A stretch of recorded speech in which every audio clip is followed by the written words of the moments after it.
안녕하세요. 김아래 클리닉의 이하영 원장입니다. 오늘은 여러분 얼굴 지방 흡입 후에 여러분들이 가장 많이 물어보시는 흡입 후의 후관리에 대해서 말씀드리도록 하겠습니다. 리프팅 시술은 언제 받을 수 있나요? 여러분들이 흡입 후에 가장 많이 물어보시는 질문 중에 하나예요. 근데 울셀 언제 받아도 되나요? 써마지 언제 받아도 되죠? 그러면 저는 항상 이렇게 이야기합니다. 최소 6주에서 8주 후에 받으시면 됩니다. 그 전에 받게 되면 우리의 어떤 흡입 이후에는 지방이 빠진 곳에 유착이 일어나고 있거든요. 이 붓는 과정이 필요해요. 근데 이 유착이 일어나기 전에, 다시 말해서 회복이 되기 전에 울세나 써마지를 하게 되면 오히려 이 유착되는 과정에서 섬유성 조직이 과하게 만들어질 수가 있어요.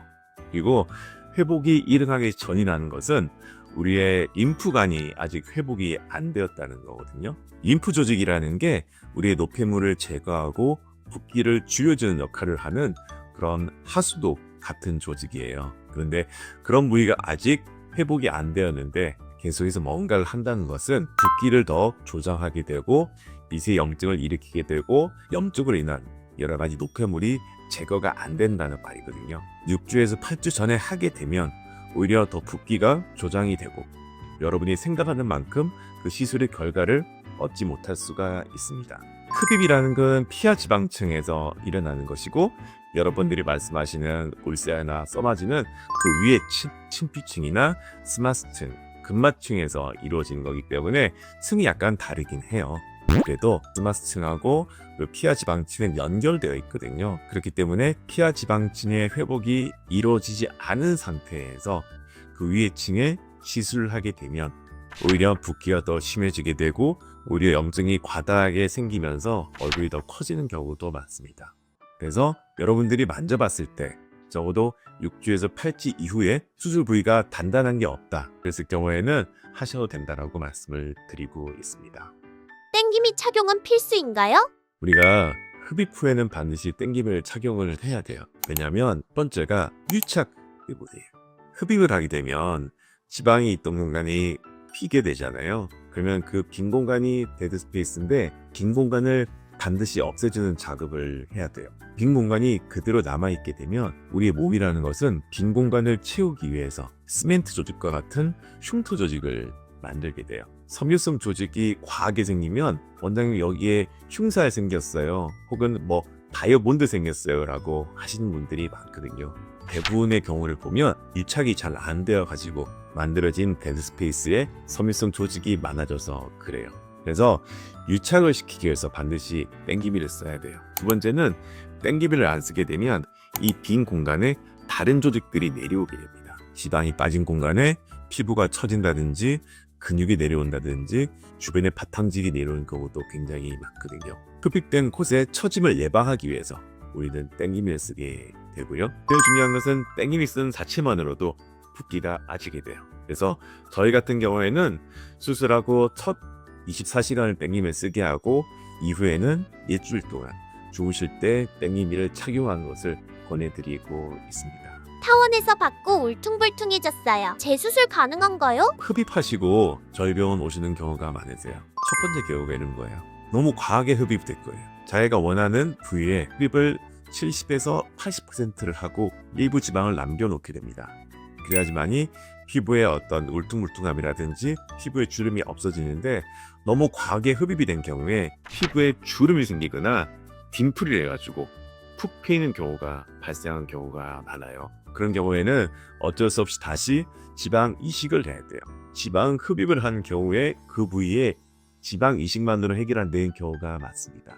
왜냐하면 너무 과하게 지방이 흡입이 된 경우에는 지방층뿐만이 아니라 그 위에 있는 콜라겐층, 진피층까지 건드린 경우가 꽤 많아요. 그래서 피부가 울퉁불퉁해지고 피부에 주름이 생기는 경우거든요.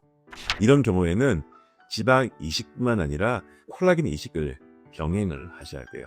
그래서 지방이 줄어든 부분은 지방 이식으로 치료를 하고 그 위에 있는 진피층이라든지 콜라겐층에는 콜라겐을 이식함으로써 연부 조직을 회복하는 치료를 병행하셔야 되는 거고요. 두 번째, 지방이 적게 뽑힌 경우, 자기가 원하는 범위보다 너무 작게 뽑힌 경우에는 어쩔 수 없이 다시 지방 흡입을 하셔야 돼요. 그런데 이런 경우에 조심해야 될 것이, 흡입을 한 이후에는 섬유성 조직이 많이 생기게 되거든요.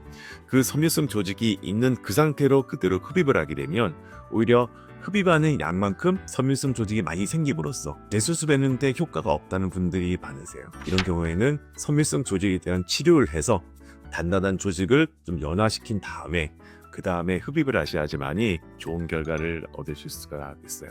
마지막으로는 지방의 문제가 아니었는데, 즉 피부가 처졌다든지 근육이 처졌다든지 혹은 바탕질의 염증 때문에 셀룰라이트가 생긴 걸 때 이거를 캐치하지 못하고 단순하게 흡입을 하다 보니까 피부의 처짐이 피부에 주름을 만들게 되고, 바탕질의 염증이 더 큰 바탕질의 셀룰라이트를 만들게 되고, 빈 공간에 처짐이 더 심해짐으로써 얼굴 라인이 더 울퉁불퉁해지는 경우가 많아요.